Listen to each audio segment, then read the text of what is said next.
Welcome to the Startup Grind. Welcome and thank you for coming to the first Startup Grind of 2015. It's been a year since I've seen some of you, so it's good to get back to the Startup Grind. We have a really awesome event tonight. Rohini is going to be great. We're going to get to the event in a second. A couple of quick announcements beforehand. Thank you to our sponsors, Kaleidoscope Computers, David Field. If you ever have a computer problem, you can call him up. He's going to show up in his little smart car. We'll come to your office. He'll fix your computer. He'll tell you funny jokes about Canada. So thank you, David. He could not be here tonight, but he sponsored the food for the event. Colgan Law, Matthew Pelkey for the beer. You're welcome. Colleague in law, I'm co-director of Startup Grind, but also my day job that pays the bills as an attorney. We work with startups from idea to exit to entrepreneurs and businesses basically along the entire spectrum. So we are entirely supportive of the startup ecosystem and everything in between. Launch New York. Alex? So Launch New York is an organization. You want to come on? Come on. Don't be shy. You're forced to say something else. It's nice up here. So Launch New York, we're very proud to be sponsoring this event and a part of this event. We support the 27 counties of upstate New York from here all the way over to Ithaca and Binghamton. We provide mentoring support to young startups at all different stages, all different industries, high growth potential companies that will help bring job creation and wealth creation to this region. So we're thankful to be sponsoring this event. We also want to promote something that we're doing in just a few weeks called we're calling it's a Twitter chat called Launch Hour. So it's from 12 to noon on Wednesday, February 18th. There's a flyer at the table outside as you walk out, but please feel free to grab this, and we'd love to have your participation in that event. We'll have our entrepreneurs and residents available and some of the other industry experts as we are going to start to do these Twitter chats that Evan and Matt are helping us to coordinate over the coming year. So we'll be doing this probably monthly, and we encourage you to be a part of that. And then I think you'll probably mention, but Marnie Levine, our visionary leader at Launch New York, will be here at Startup Grind next month, so we're excited about that as well. So thank you for having us as a partner. Thanks, Alex. And I should mention, Launch New York was generous enough to sponsor Startup Grind for the entire year, so that is very much appreciated. Dig, this lovely space. Jessica? Hi everyone, and for those of you who haven't been here before, you're in DIG, which is Design Innovation Garage, and this is a co-working / startup business incubator for entrepreneurs and anyone that has a business idea, wants to come in, get support, and get involved. So come see me. If you have any questions, first day of DIG is free. You can come, have some coffee, Wi-Fi, and opportunities to network with some of the startups in Buffalo. I hope everyone enjoys the event. Let Evan talk if you'd like to talk. I just have so much valuable information to say. I do have one more thing to add before we get into this speaker. Marnie Levine, who's our next speaker, we are doing through the EBL a Food for Thought event with Marnie. This is a 10 to 12 person event.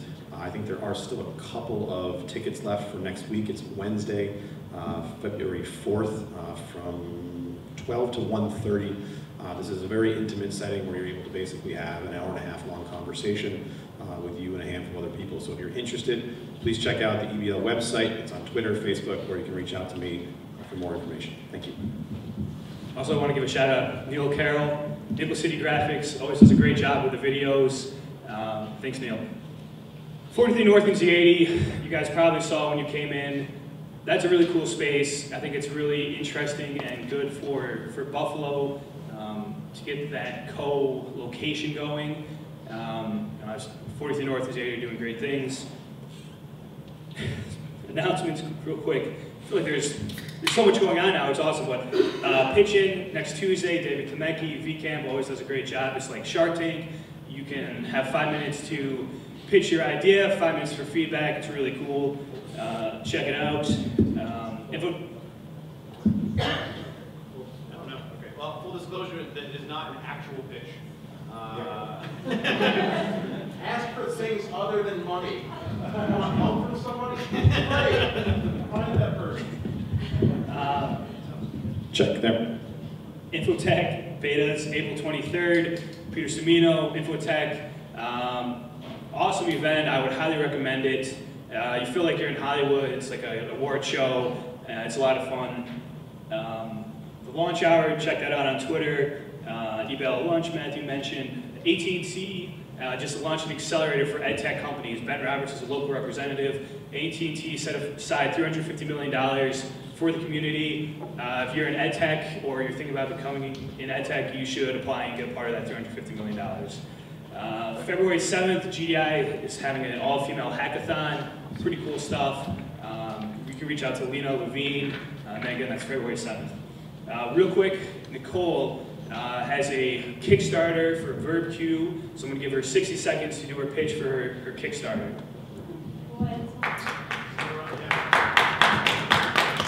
Hi everyone, my name is Nicole Janik. I'm one of the co-founders of VerbQ.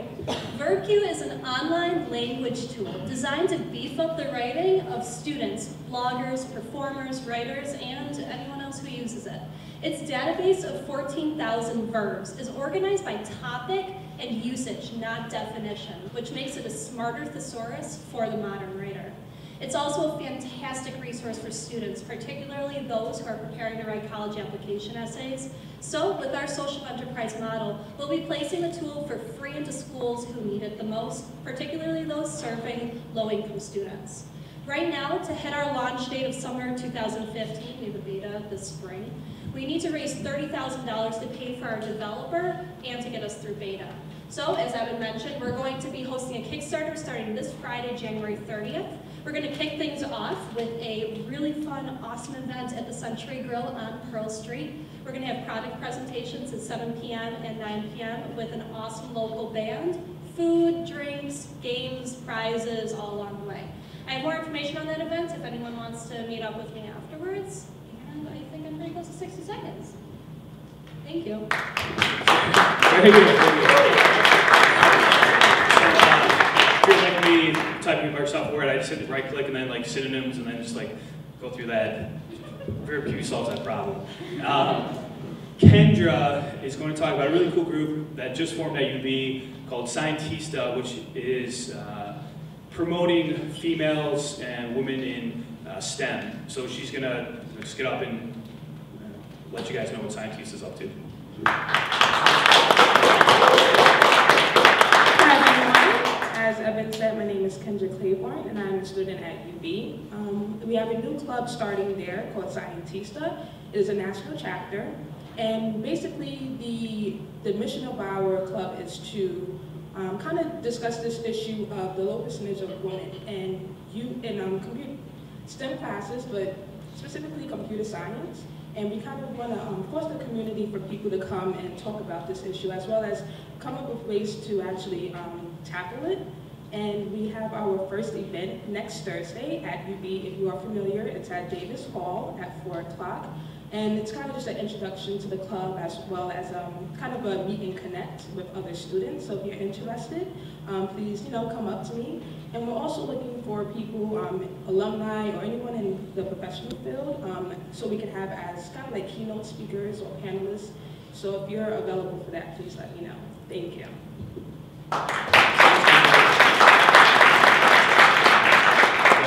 Perfect segue for an event featuring an awesome female entrepreneur, Rohini Srihari. Quick bio, Rohini Srihari is an educator, scientist, and entrepreneur. She has founded several language technology companies, including Content Savvy, a leading provider of content analytics solutions and services to enterprise customers across multiple industries, including the US Department of Defense. So let's give a round of applause for the first Startup Grind of 2015. Let's hear it for Rohini.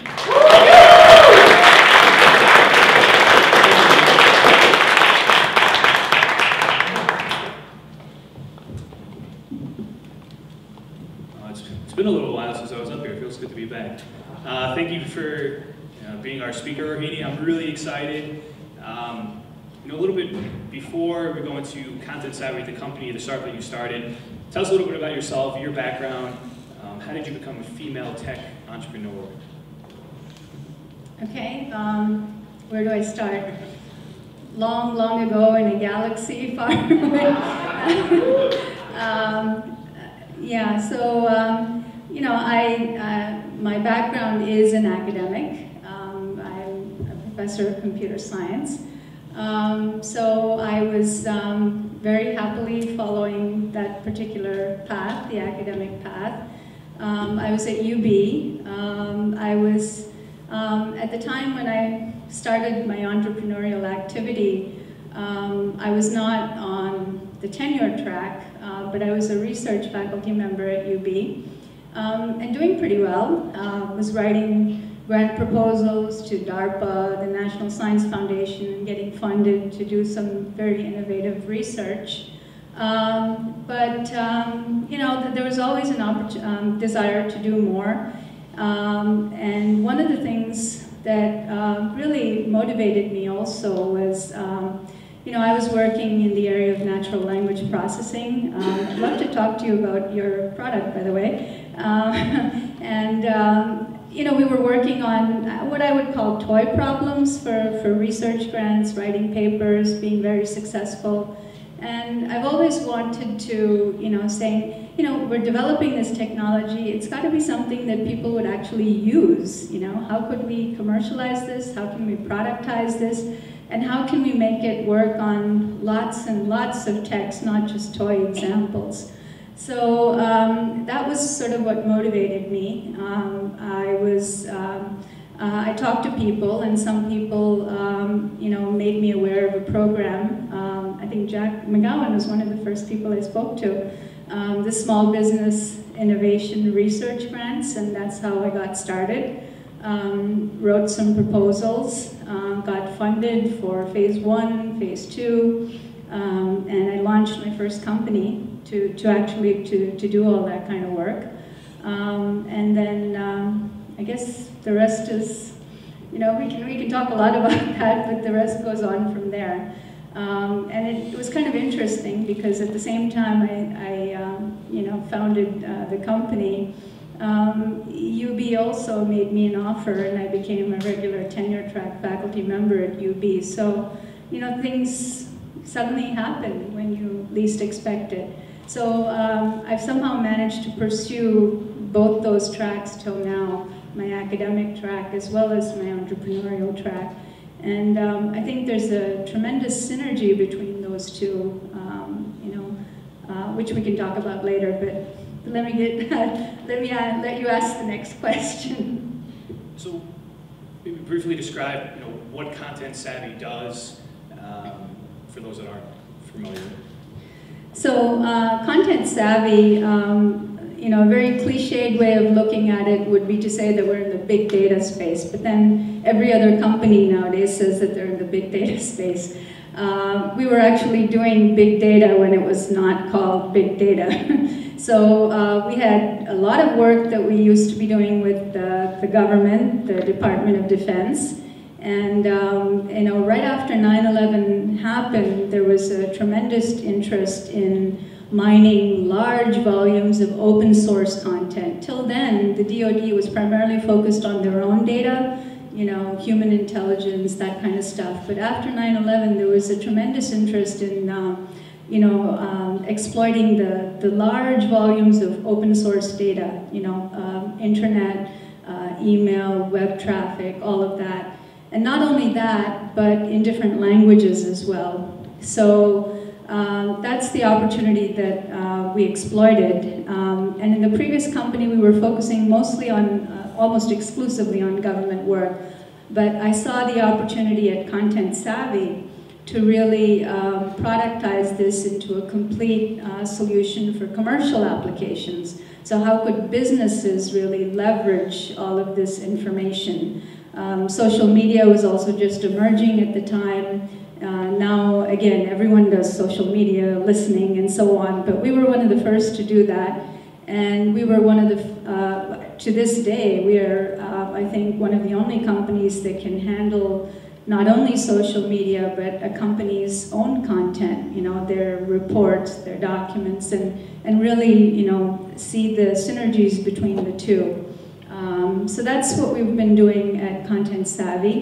And one of the areas that we really started focusing on just before we were acquired was in the healthcare space. And that is so many people, I mean, if you think about it, people searching for information on the web, so much of it is around health content. So we actually helped customers serve up that information so that they wouldn't have to do a zillion searches on Google and things like that. So we were really beginning to focus on the healthcare space, and at the same time, you know, we were acquired, and now we're working on a broader range of solutions. You mentioned that you were working on big data before it was cool. As an entrepreneur, should you look for an industry or technology that's just starting, or, you know, look for something that it's kind of already on the way up, or both? Yeah, I think there's a danger in just the bandwagon type of, you know, this is hot, so we should be doing something. In fact, at Content Savvy, I would go out of my way not to use the word big data in my presentation, because immediately say, oh, yet another big data company, you know. So I think it really depends on the entrepreneur. There's so many, you know, models one could follow. You know, your own expertise. In my case, it was based on my own expertise, which is text mining, you know, NLP, machine learning. So I was looking for something in that area. So you really have to look for something that, if it's a technology play that you're good at and that you know that you can put together a solution, or you can take a totally different, you know, tact, and you're a subject matter expert in some particular area. You see there's some gap, or there's some problem that you can exploit either in a product or in a process to do something, and launch a company based on that type of information. And I've seen successful entrepreneurs in both. And I have a healthy respect for people who launch companies who don't know a thing about technology, but really understand some business process and see something missing there and exploit that in a new solution. I think that's a really good point. If you see it's like a market inefficiency, even if you don't understand the tech, jump at that opportunity. Yeah, I mean, Liaison, the company right here in Buffalo, I think that's what he was familiar with that space. He saw an opportunity, you know, launched a company and was very successful. In my case, it's always been much more of a technology play initially. But as I've grown as an entrepreneur, I've also realized that ultimately it's not the technology that you're selling, it's a solution, something that a customer should really appreciate and see the value in. You know, what is the customer going to pay for? Just impressing them with technology is not sufficient.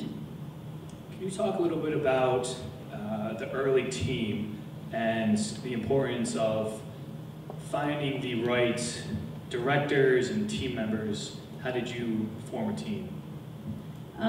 So in the early days, it was interesting. I think part of the, you know, and I have to tell you, I have recruited both from Buffalo as well as outside of Buffalo. And by outside of Buffalo, I've recruited from Canada. And by the way, no Canadian jokes, I'm Canadian. So, you know, have recruited successfully from Canada, but also internationally. One of my first employees came to me, sight unseen, from Germany. He was working in Germany, and I had this effort to build this fabulous natural language processing platform. I interviewed him over the phone, and decided to hire him because, you know, his qualifications were superb. But he came because I think he liked the intellectual challenge. And honestly, some of my best recruits, that's what has attracted them, the ability to apply their skills, their knowledge, and to this particular problem. The work has to be interesting, right? So for that reason, I've been able to recruit some very good people. And then there's a certain sort of momentum as your team grows larger, you get to, you know, word of mouth, people want to join the company, and so on. I think that's a really good point. If you present employees with a challenge, they're going to perform. Okay, so now you have the team, you have the product, you have the technology. You raised a significant amount of money from outside of the area. Can you talk about how you were able to successfully pitch to VCs, to angels, and get funded? Okay. So one of the things is there's what to pitch and how to pitch it, and we can talk about that. But there's also some mechanics of raising money. And initially, my thought was, I'm a startup, I need funding, I need about $1 million in order to, fully develop the solution and gain some initial customers. So that was my target, $1 million. So the first inclination was to go to VCs, early stage VCs, and raise $1 million. And then I took a trip out to California, to Silicon Valley. I spoke to several people, part of my own network, and one of the pieces of advice I got was, don't try and raise it all in one chunk. Like, they almost educated me on a pay-as-you-go approach. So, raise some money, convince one investor. What are you going to do? You have to convince them of the whole thing. They have to be impressed with your business proposal. Get some money from them, tell them what you do, what you'll do with it, and then use that to bootstrap further investment until you get to your $1 million goal. And believe it or not, that's how I raised money. Most of my investments were through $25,000 checks. Okay, I had some that were bigger. The initial one was $50K. And he liked it so much that he eventually ended up putting in $150K. And I used that to then attract someone else who was actually a previous customer of mine in the government business. He put in more money, invited them to be on my board. They then started introducing me to their friends who were primarily successful entrepreneurs in California. And the key there was, and I'm going to be very honest with you, okay? When people recommend a company to a friend or so on, first of all, they have to be convinced themselves. And if they're on the board, that usually means that they like it and they believe in you. But when they also recommend to a friend, they will tell them sometimes, it's worth taking a risk. Don't bet everything on it, but put in what you can. So that $25,000 turns out to be a sort of a sweet spot. For some of these people, I guess losing $25,000 is not a big deal, but the upside associated with it is really good. And so a lot of the investors I had were at that level. Of course, there were some that were bigger, but does that answer your question to some extent? Yeah. And eventually, actually, we ended up being oversubscribed on the round. We had established the terms for the investment, of course. So even though it was a rolling sort of investment scheme, that I raised this money over the course of slightly less than a year, by the end of it, we were oversubscribed. So we ended up raising something like $1.2 million. So that was sort of the mechanics of it, in terms of how I raised money. But then there's also the issue of, what do you pitch and how do you pitch and so on. Yeah. I think that's of interest. How did you approach the pitch? How did you get people interested? Well, first of all, you have to have a good business proposal. It has to be a sound business proposal. Here's how you can make some money. Now, the nice thing about angel investors is their expectations are somewhat less in terms of an exit than a VC. With a VC, they're looking for 10 times their return and some fabulous exit. Whereas with angel investors, 3 times, 4 times, they would be pleased with something like that. So you have to be aware of all this. When you're pitching to someone, they want to know ultimately, how am I going to make money on this, right? So you have to really, when you're pitching to them, explain what it is, You know, what gap are you addressing? What opportunity are you taking advantage of? And you have to quantify the ROI. I think that's really important. That's one lesson I've learned. So, you know, don't say it's better than this, it's really useful. Adjectives don't cut it. You have to give quantitative return on investment. Here's how you can save, you know, unfortunately, you know, 3 FTEs, that turns out to be an ROI, or you can increase revenue share, or you can cut costs. You have to quantify that. That really strengthens your proposal. But the other thing is when you're pitching, you know, these people see tons and tons of PowerPoint presentations on a daily, hourly basis. I went to one VC firm. I mean, it was surreal. It was Andreessen Horowitz. I actually went and pitched to them. It was almost like going to a cafeteria and people lining up for food, the number of people who were pitching, you know. So, you know, how does someone remember you versus all those other people that are pitching to you? And you may have the best PowerPoint presentation in the world, but that's not going to cut it. So what will make a difference to them? I think ultimately people invest in people.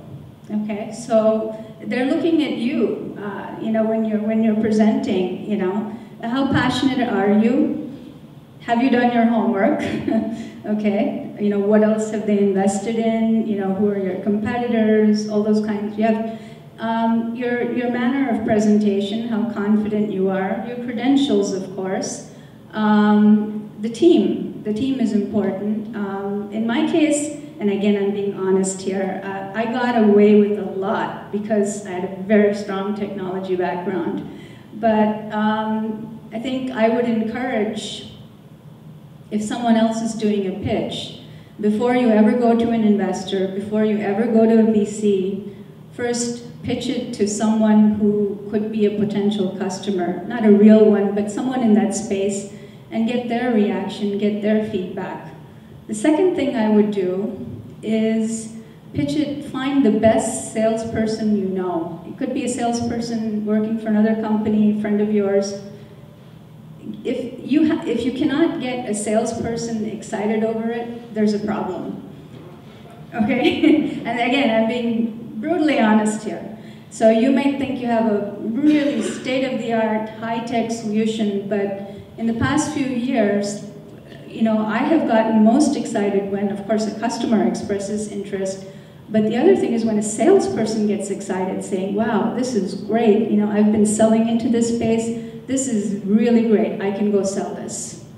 So that's the kind of feedback you should get before you go in front of a VC. That gives you a lot of confidence, or an investor, because it really shows that, you know, this is all about a business. It's all about making money, not just for yourself, but for the investors too.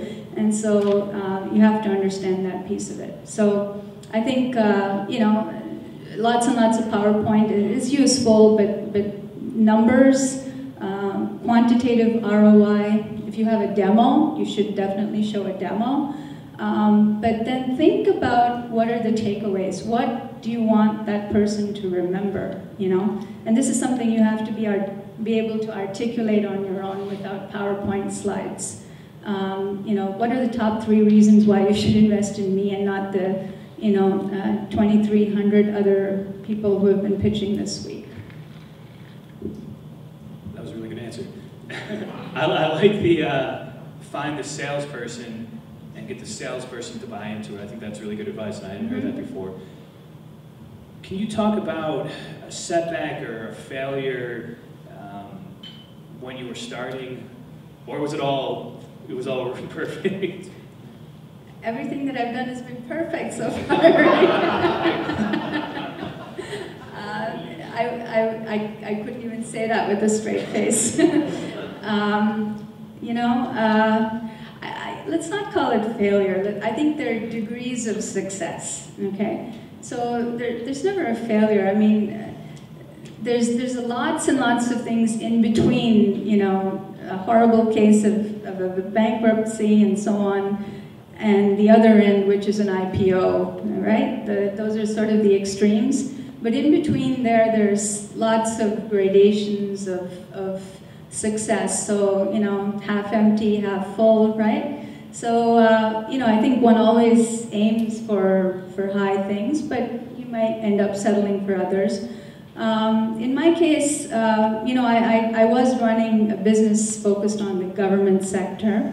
And in some sense, it was very successful because it allowed us to develop some very innovative, differentiating technology. However, as a business, it didn't go the way that I would have wanted it to, and partly because of the sector that we were in, and the government tends to be, you know, fluctuating up and down. Didn't have a strong enough lobbying presence in DC. You have to go and do that for some of these contracts. But, you know, so in that sense, it wasn't as, you know, it didn't go completely the way I wanted it to. But the flip side of it is that, you know, I was able to acquire that IP and essentially launch Content Savvy, and then spin a completely different type of business proposal, business model focused on the commercial markets, and a complete solution. In the government business, we were developing component technology that was being used by the Lockheed Martins, the Northrop Grummons, and so on. So they made all the money. We got a little bit of, okay, we're using your technology. And that's really what motivated me with Content Savvy. I wanted to develop the complete solution and own the customer myself. So that was the motivator. So once you had the team, you have the product, you were funded, you found a vertical that the customer was working.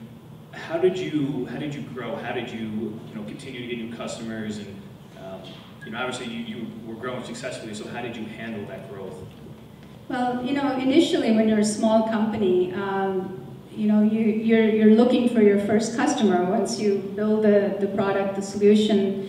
And part of our challenge at Content Savvy was that the technology and the product and the solution could go in so many different ways. There were so many different application areas.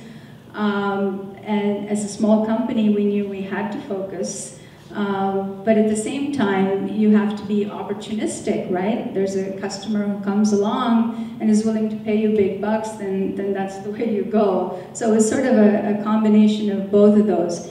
At Content Savvy, what I did was I exploited my own contacts and relationships in the government to sort of secure a first customer. And so we ended up getting it. So even though I said I was focusing on commercial, the first customer actually turned out to be a government customer. It was one of the State Department. But they were doing something totally different, which was easily translatable to commercial applications. And then based on that, we found another customer who was in the commercial space, but we came to know because of the government space, and that ended up being one of our bigger customers. And we slowly grew it like that. I also used our board members extensively, and not just as board members, but as some, you know, people who could actually connect us to other customers, and so we got a lot of introductions that way as well. So we came to a stage where we started generating good revenue. We were fortunate in landing one customer that was, I don't want to name them, but a very large company in California. They really liked what we were doing, and we had a significant contract with them, showed a lot of success, and eventually that's what actually led to our acquisition, not by that company, but by a competitor. So you mentioned the acquisition, which is honestly the end goal of every entrepreneur. Talk a little bit more about how you positioned yourself for that, that happy ending and that successful exit.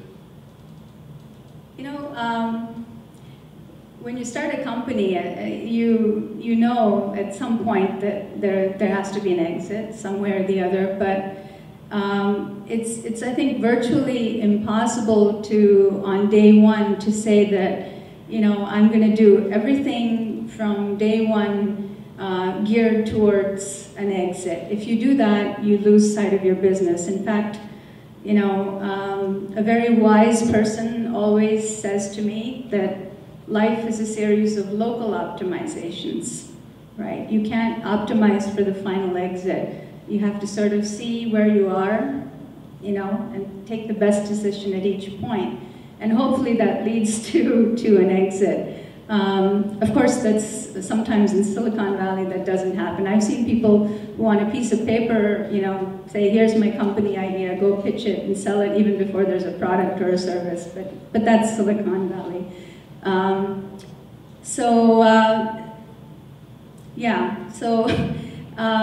In other words, one of the things the board members also cautioned me on was don't focus too much on the exit strategy, otherwise you lose sight of your business. You have to operate your business, right? And the exit opportunities will come. Otherwise, if you're constantly focused on the exit, you really lose track of, you know, where's my next customer, where's the revenue coming in, and so on. So, you know, you keep really focused on your business, but at the same time, one has to be aware and cognizant of exit opportunities. So maintaining, of course, a good web presence and all of that is very important. In our case, Content Savvy was in a space where there was a lot of consolidation going on. So, you know, this technology that we've developed is very critical to many other companies. So big companies were and are shopping around for companies that have our type of technology, and I was aware of that. So if you're aware of that, then one strategy could be to actually approach a company like that, but don't go there saying, I want you to buy me. You say that, they will never look at you. I actually approached one of these companies as a potential customer and had a really frank conversation. You know, we know that you do something that's similar to us, but we think we can actually help you out, so why don't you consider partnering with us, right? So that strategy turned out to work. You know, we did a proof of concept, and we got a major engagement with them, and all of that. So, and that's what brought us to the attention of the other company that eventually acquired us. So, I mean, you have to keep an eye on it, and you have to realize that is, you know, an eventuality, but you shouldn't be distracted by it too much that from day one you're worried about the exit. If that's the case, you're going to be in trouble. Someone needs to keep an eye on operating the business. So we even had board meetings where we had to decide, are we going to operate the business, or are we going to go look for an exit opportunity? And I was always encouraged to operate the business. That's great advice. You know, be the best that you can be, grow the business, and the exit opportunities will come. Mm-hmm. So, you know, Content Savvy was acquired by Smart Focus, just based out of London. How has the transition been? Was it awkward that you're not sure, you're running your business and now you operate under somebody else? How was that transition? Well, I actually have one of my employees here, Kanishka, and I think it's been great. It's been great for the team. Everyone is very happy about it, and for many reasons. First of all, and again, without going into too much detail, there was another exit opportunity for us earlier on, but it would have involved the entire team moving out to the West Coast. And so this is one thing. I would also, you know, suggest that budding entrepreneurs here think about, it's great to be acquired, but it's not just you, but is your entire team willing to move somewhere else? Because that's a condition sometimes that the acquiring company, you know, demands. In this case, the company Smart Focus, it was completely the opposite. They valued our presence in Buffalo. And why? Because we have a good team here. They bought us not only for the technology, but for the team and for the customers and that we were going after. But they saw no reason to move the team. They wanted to keep this team intact.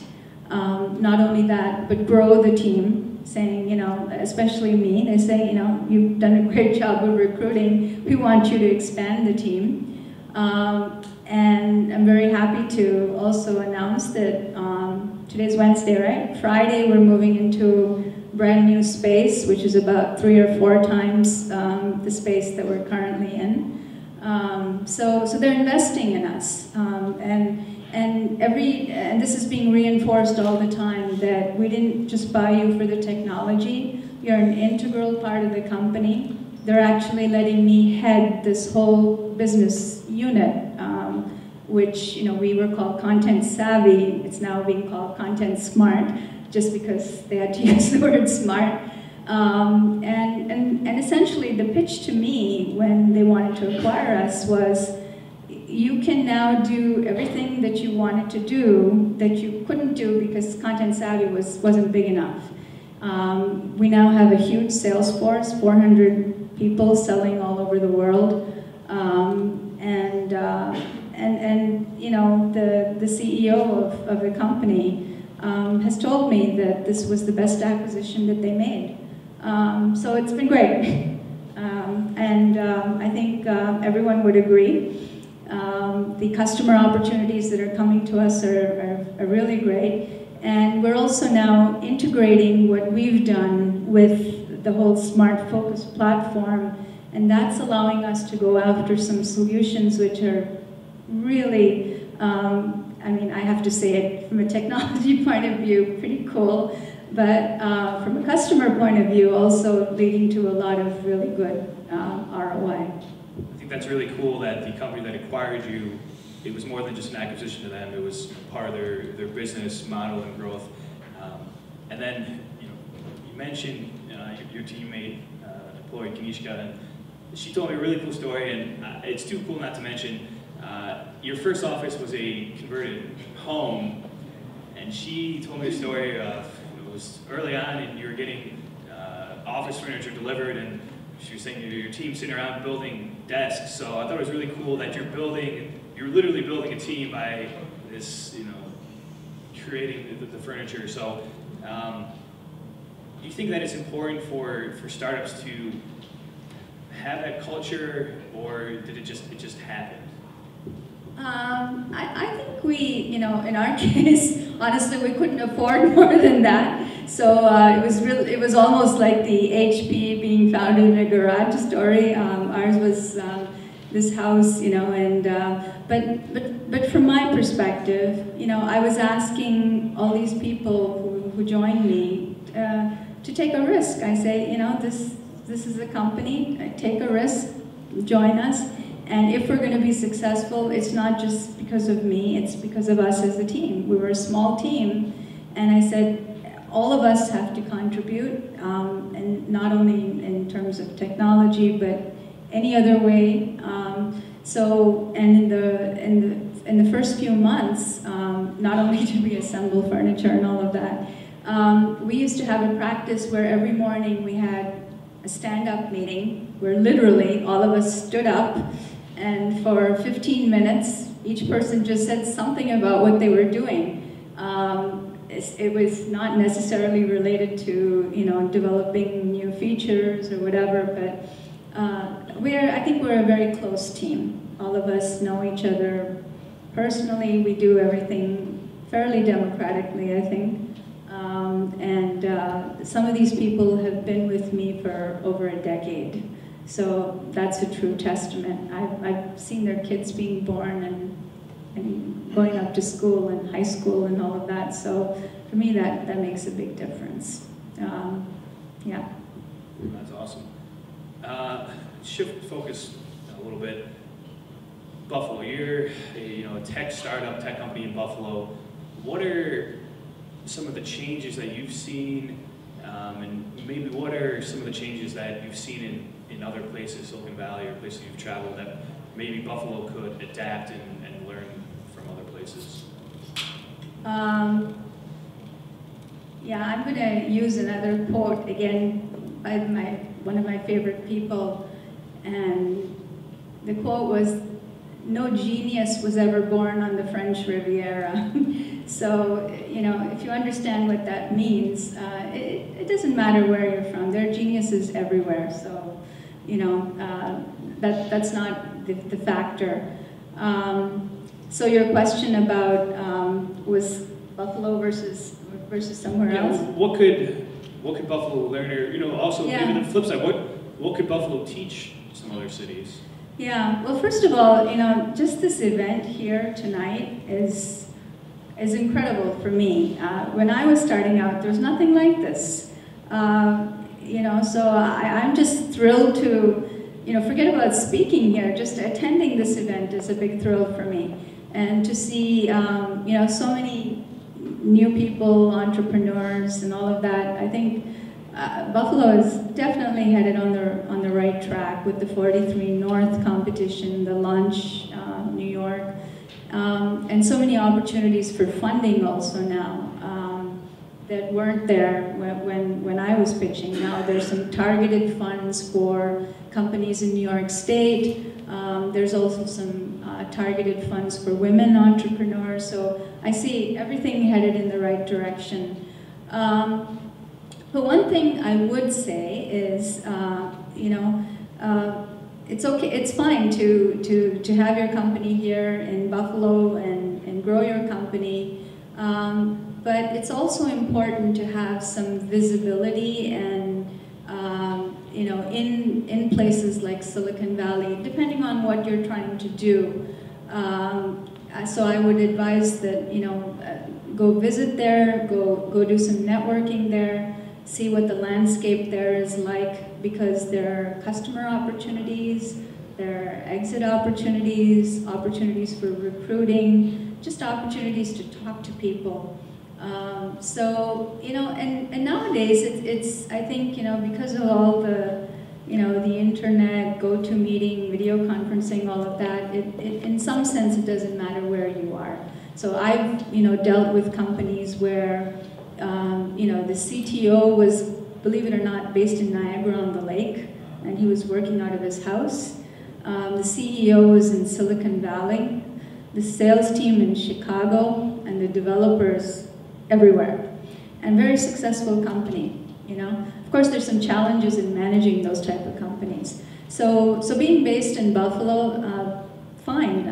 It doesn't matter. I mean, you're able to recruit good talent here. In some cases, if you need certain specific niche talent that maybe you don't find here, you have several options. You can try and recruit people to come here. And one of the strategies that I used was people with young families really like coming to Buffalo because of, you know, the quality of living. They could afford a house, all that kind of thing. That was a big attraction. In some cases, you might have to make a compromise and you know, have someone working out of another office in a different part of the country. So if there's an opportunity to, you know, have a presence in Silicon Valley, I would encourage that. You know, it doesn't mean that, you know, so it's not, there's no hard lines anymore, is what I'm trying to communicate. Make Buffalo your base of operations, but also have a presence in other places. And having a presence could mean different things. It could mean having an employee there. It could also mean having investors or board members who are watching out for you, which I had in California, and Boston, all these different places. So you know, what can Silicon Valley learn from Buffalo? I think Buffalo, you know, we're hardy people here, right? I mean, look at even how the snowstorms, we get it even worse, but we deal with it much better. People are very sincere, very dedicated, very hard workers. and very committed. I find the people in Buffalo extremely committed and motivated. So those are all the things which I think people in other places could learn from. And what we can learn from Silicon Valley is, I think I've mentioned several things. It's sort of a pulse of what people there are talking about. You need to be aware of that. The different funding kind of models and expectations. I learned so much about funding also. And it maybe, I didn't cover this before, but there's another thing, if you allow me to say about funding. There's one pattern that I think I've observed and that many people have echoed, and that is, you can raise angel money up to $1 million, you have a product, you have some initial customers, now you want to grow your business. So this is a tricky situation because although you're getting revenue, it's not ramping up fast enough that you can really have extensive growth and things like that. So you might be tempted to go and do a Series A or something, right? Your first round of institutional funding. Depending on who you're seeking funding from and so on, the expectations of Series A, first of all, people don't want to invest just 2 or 3. They're looking at investing $4 or $5 million in a Series A. And they're also looking at, do you have revenues of, at least $1 million a year? So what I have observed, and I think this has been echoed by some other investors, is that there might be a gap there, between the angel round and a Series A. So this is something I would advise people to sort of pay attention to up front, and make sure that you know what to do next. In our case, we got lucky. We got a customer, even though ours was a SaaS model where they pay on a monthly basis, right? We got a customer who wrote some big checks for us, and that helped us get that kind of revenue early on. But for other companies, if you have a SaaS model where you get a monthly subscription, that might not be enough to sustain you towards that growth. So I see this gap here between angel funding and a Series A. And now, of course, there are some funds that are specifically targeted for that. I've actually pitched to some of those companies, and they're willing to put in that, 2 million, 3 million bridge funding, but they also want a pretty big chunk of your company also. So I'm just, as I said, this is, just general advice for everyone. Each person's situation might be different, but yeah, you always keep your eye on the money, on the bank account. Yeah. This is my last question for you, Rohini. It's a question that I've asked every Startup Grind speaker, and it's simply, if Buffalo is to succeed, it needs more of blank. Okay, but before I answer that question, there was another question that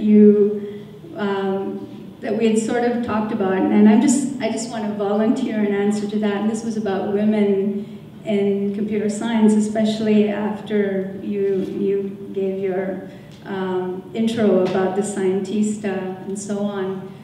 So if you don't mind, let me take a moment to answer that.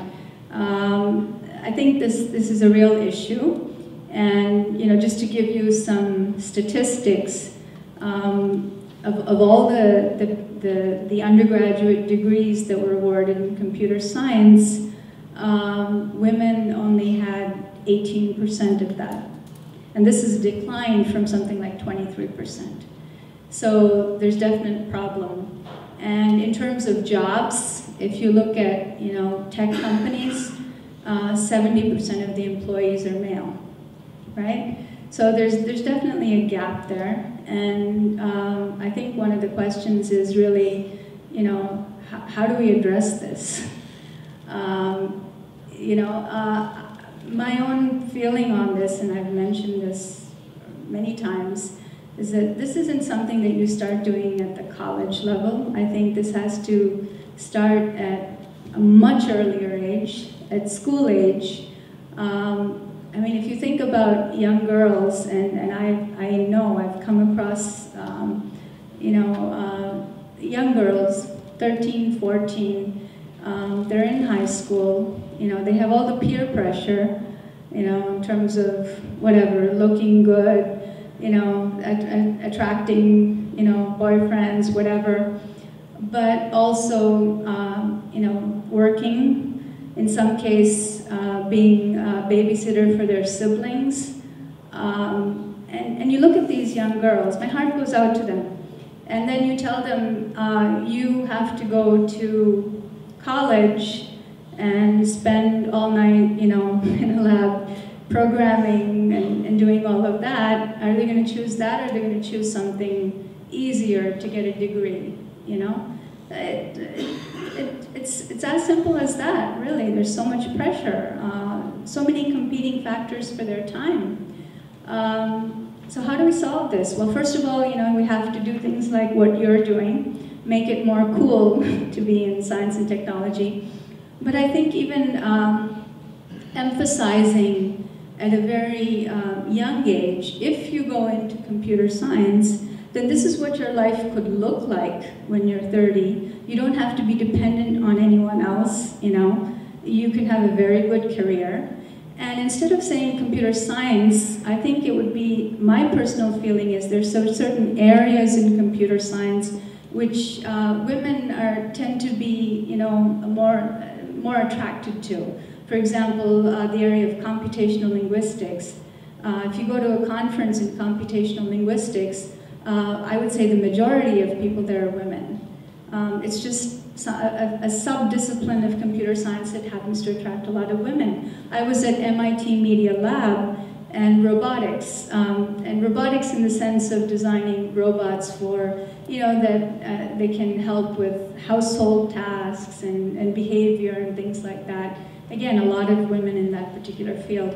But also emphasizing to young girls that, they can have a really good career. This is the kind of income they can make.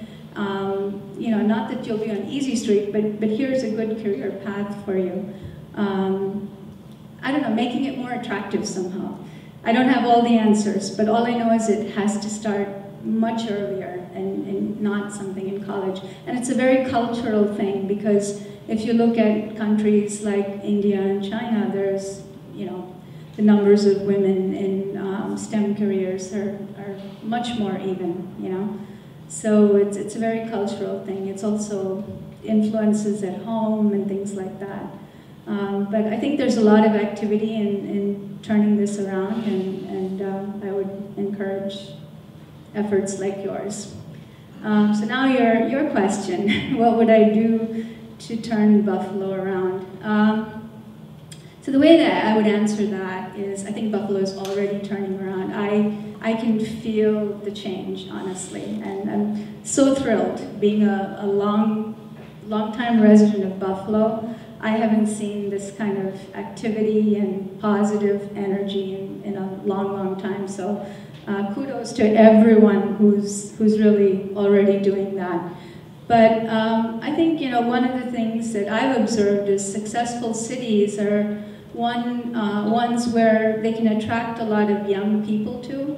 And why would young people go there? Because of jobs.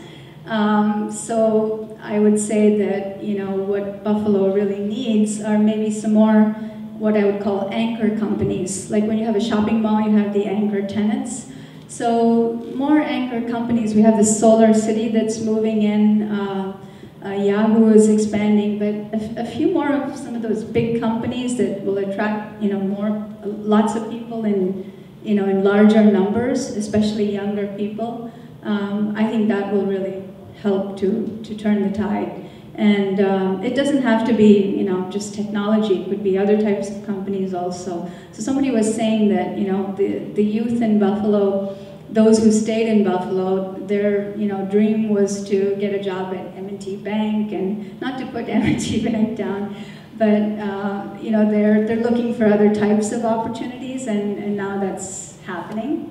But I think a few more, what I would call some of those Solar City type of companies, to bring some excitement and bring the youth back to Buffalo, I think would be tremendous. In a couple more years, Content Smart will be the anchor. That's all I have. We're going to open it up to questions from the audience. Yep.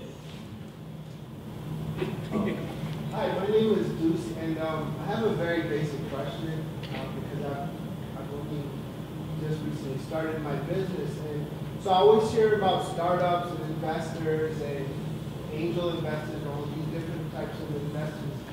How do you actually practically, for someone like myself, look for them? How do you identify an investor? What kind of things do I need to be thinking about? Because sometimes I think, like I've heard those terminologies, but it just goes over my head. Okay. Jack, what's the next Western New York Venture Association meeting? Google Angel Investing Buffalo. Jack McGowan is a good guy to talk to. Okay, so. But that's a group though. There's a difference between individuals and. Yeah. So I think the question was, you know, like how do you first start learning about investments for startups? How do you look for investors? How do you find your first angel investor?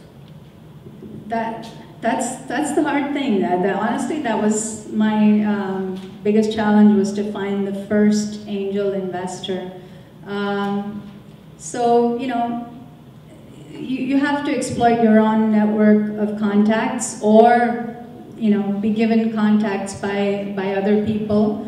The first person you pitch to will not be your first investor, but you learn from what they say, and maybe by the fourth or fifth one, you've sold them. And again, maybe you're not looking to raise the whole enchilada with just one investor.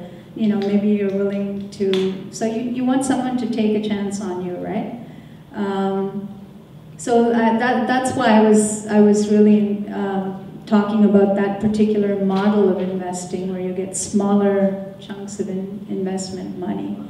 Yeah, even that is not easy, but it might be easier than trying to raise $1 million at once. It depends. I mean, if you have a really good idea, you go to a group and you know, or an angel investment group, and they might be able to fund you at a larger amount.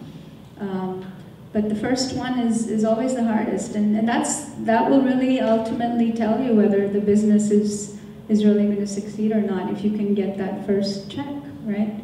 So you have to do it. Yeah. Hi, Andrew. At what point did you realize you had this entrepreneurial drive, and how did you navigate that line between your work in academia and what you brought out in commercialized?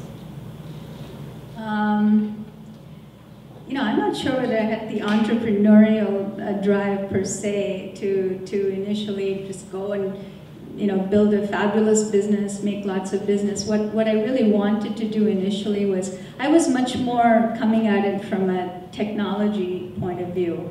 I wanted to build, you know, the world's best technology to do this, you know, and then look for opportunities to commercialize that. So I think what drove me essentially was the desire to productize a technology and then look for applications, as opposed to, here's a particular area that I think I can succeed in, this particular solution, and sell it. You know, mine really came from the technology path. So how do I balance both an academic and not easy is what I can say.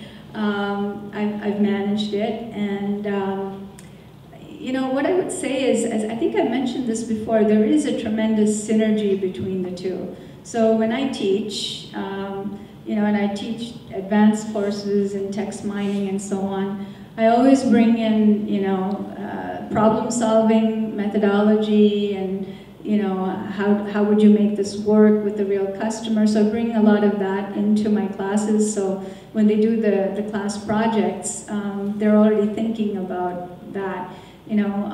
And I've gotten such good feedback from a lot of my former students who tell me that That's really what helped them get a job and so on. So it helps there.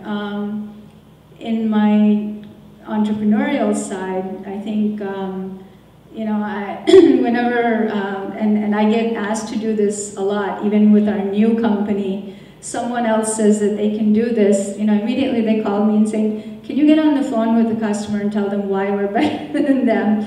So, you know, there's some, from a technology perspective, I know what questions to ask that will very quickly differentiate us from the rest of the pack. So they're also, you know, so it works both ways.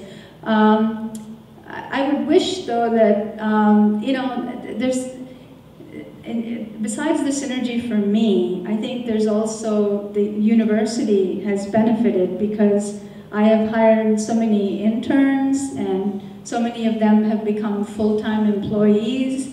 And, you know, even a student who got their PhD in computer science decided to stay back in Buffalo and work for my company. When has that happened? Till now, every single computer science graduate, as soon as they get a degree, they move off to California. So I think the university has also benefited from that. And my company has benefited because, you know, we can recruit talent here and the cost of living here is a lot less than in other places.